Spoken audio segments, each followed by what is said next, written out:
IGOWers. So I am going to go run to Home Depot so that I can go pick up some PVC and show you guys the PVC that we're using in order to be able to build the gates. I was able to find 8 pieces that I have. You're going to need to cut 20 sections between 26.5 and 27.25 inches in length, so that when you put the PVC connectors on the edges, you have a 28-inch opening on your gates. So let's head over to Home Depot and see which PVC I get and the tool we use to cut it. I am here at Home Depot where I am picking up our 3/4 inch PVC. We can get this in 2 different thicknesses. We tend to use the skinnier kind for our tops of our gates, and then the thicker kind here for our standoffs. Generally, right near the PVC, you're going to be able to find a tool like this where you're going to be able to cut your PVC so that you can do it all right in the store, which is what we're about to do. Hey guys, can I help you? Oh, we're just going to cut our PVC cut pieces really fast. Okay. We don't allow cameras in the store without prior approval. Oh, okay. Not a problem. Sorry. It's policy. No problem.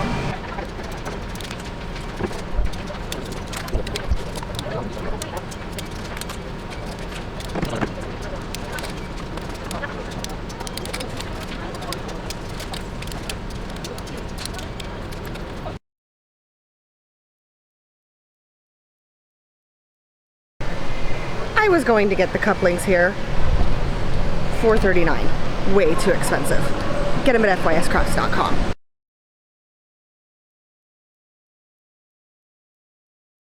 Alright, now that I'm back from Home Depot with all of my PVC cut, Skittles is going to come on and let you guys know how we are going to connect these together to form the gates that are necessary for all of the RaceGOW tracks.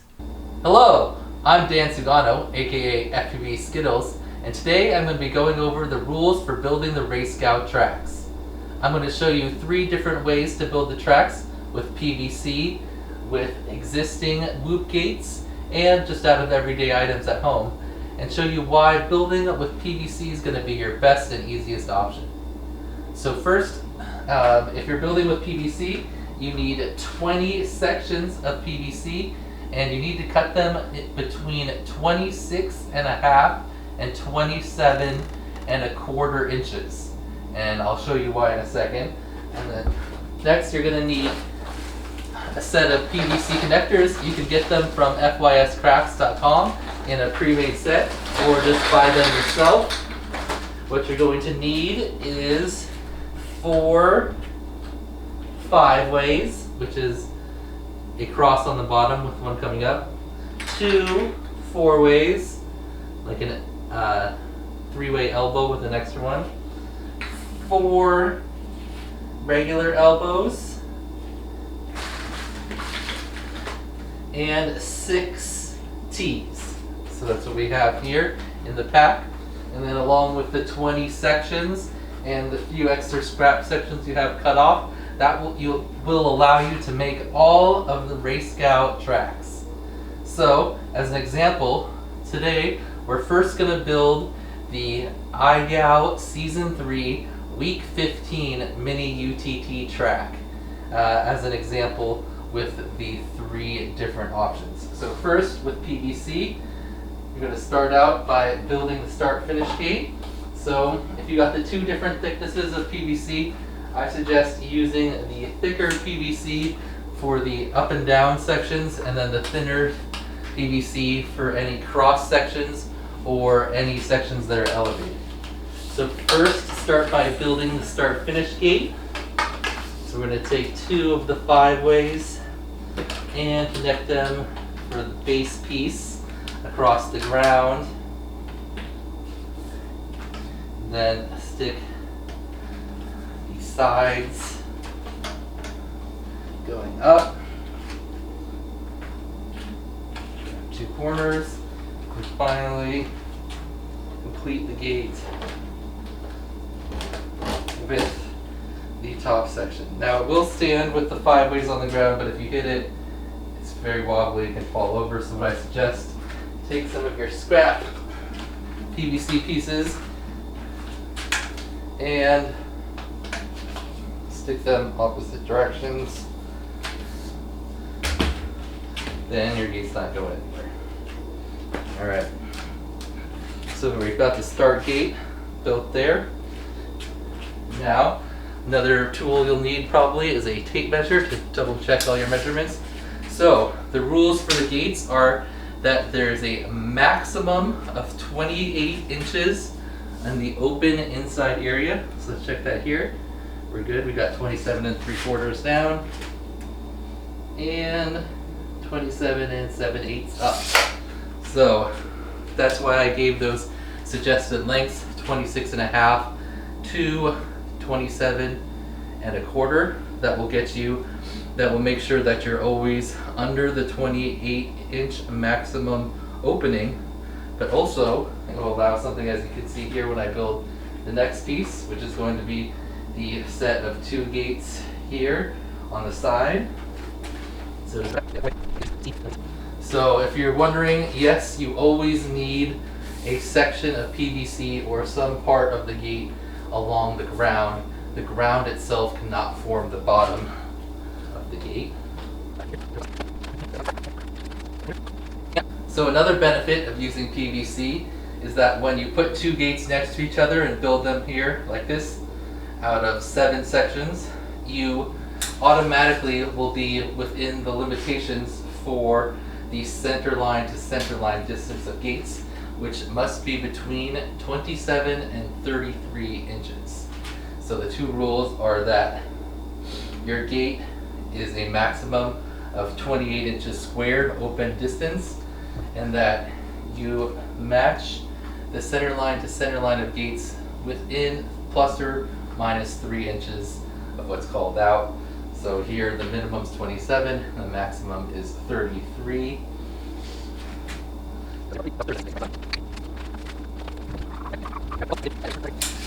Check the distance on the diagram. So this one's labeled that from the back gates here to the start finish gate we have 6'6". There we have it. A perfectly built PVC track. Okay, so now that I have the full track built, you can see one more advantage of PVC, and that is when it comes to stacked gates. Stacking gates is the easiest with PVC because they automatically just stack up on top of each other, obviously. You don't have to add any extra kind of supports or anything that could get in the way of your loop while you're flying the track. And they also set you the automatically correct distances above. So the first gate has to be set with the center line at 15 inches plus or minus off the ground, and then from the center line of the first gate to the center line of the second gate, you must be 30 inches plus or minus 3 inches between those 2 center lines. So if you use PVC, it just works automatically, but if you're using smaller gates like you'll see, you have to do some work to get the gates at the right height.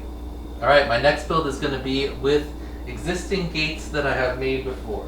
We're going to start with the tiny boom cube gate.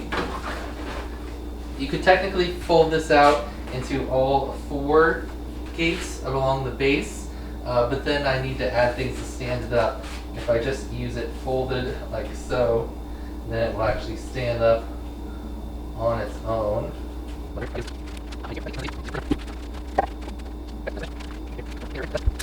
There. Okay.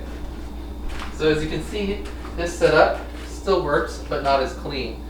So the main difficulties here is I have to make sure that the center line of this gate to the center line of this gate is at 30 inches, plus or minus 3 inches.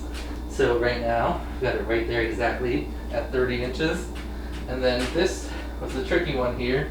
I didn't have a great way to get this gate above this gate. I need to make sure that the center of this gate and the center of this gate are 30 inches apart, plus or minus 3 inches.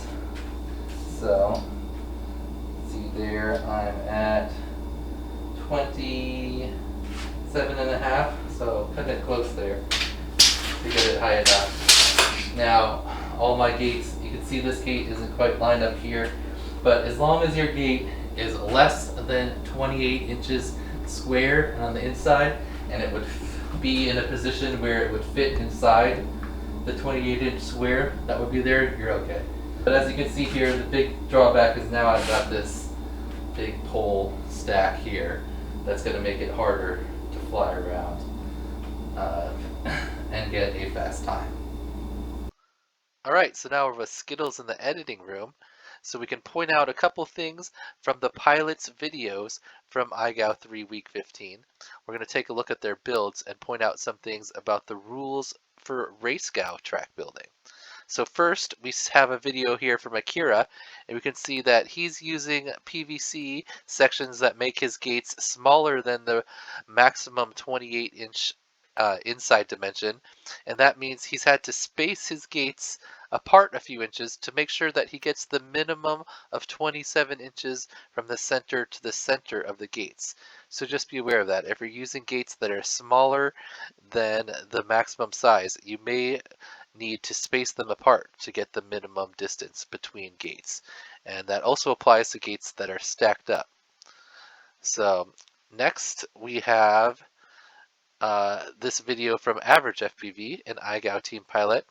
And I'm just pointing this out here because you can see that if you use tiny hoop cube gates to build your obstacles, it's going to work for a lot of the different configurations, and they are automatically the correct size and spacing, so you don't have to worry about that. But you can make your track out of anything, as you'll see some other pilots here. Alright, in our next video here we have a Grin Skater, and you can see that really all it takes is some cardboard boxes, and you can get the track set up. It's not the prettiest track, and you might not be able to fly it quite as fast as some cleaner gates, but it is an acceptable build. Alright, taking a look at our next track here, taking cardboard to the next level. This is Albatross FPV, and you can see his cardboard gates still just made out of cardboard boxes probably, but a little bit more refined and nicely cut out. Alright, another option you can see here from Final Frag. He's using construction materials. It looks like some drywall and some wood here, all put together with clamps. So that's a great way to build your gates. And finally, we've got DeBits, who is the king of random track building. As you can see here on his track, he's used pretty much just a bunch of random items from around the shop. We've got a rake there, we've got a dolly, a ladder, some different wood sections. I think there's some tape in there. Looks like there's a cord strung across the middle there as the crossbar. Anyway, as you can see, you can build your track out of whatever you have lying around. Alright, and our final video to talk about here is from Tokyo Dom, and it brings up the topic of OSD timing. So Dom doesn't have an OSD timer on his flight controller like most flight controllers do. If we look back at some of the other videos, you can see here that you can easily add the fly time or the on time element to your OSD, and then you'll have an OSD timer. And if you're flying something like DJI, you can put on this information here and you get the flight time as your timer. But if you're not able to do that, previously in IGOW we just allowed you to add a timer. Like this is some HD footage here, and he just added a timer externally, but we're not going to allow that in RaceGOW. You have to have either some type of OSD timer, or a workaround is what we can see that Tokyo Dom did here. If you have some type of timer with a timer big enough that you can see in the DVR playing on your actual physical track, then that will substitute for an OSD timer. And you could either use the DVR to look at the timer, or he could have like a GoPro set up looking at the track and seeing the running timer and his whoop going around. So Either way, that would be acceptable. But you can see what he does here is every time he flies, or when he flies by the start, you can see his time. It's 6:28. And then as he flies through his whole track, get to the end, and on his third lap he flies by again, looks at it, and it's at 7 minutes, so you know about 32 seconds, which is accurate with the timing he put on screen. So that's one way to work around not having an OSD timer. Also, if the League OS timing is going to be working and you have an iPhone, you'll be able to use that, and then you won't need an OSD timer because that will be enough. Unfortunately, because the small nature of all the tracks, RF timers are probably not going to work. So you're going to need an OSD timer if at all possible. Please make that happen. It's the easiest way for us to check the videos and for you to do your timing. Alright, so thanks for watching all the way to the end. So you've been watching this track build the entire video, so let's see some of the fastest pilots in the world fly it now. This is AK versus T-Dog in the battle for first place, which was IGOW 3 week 15. Good luck and happy whooping, everyone.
Good luck and happy whooping. I get to choose what I do, I'm like a weapon dash.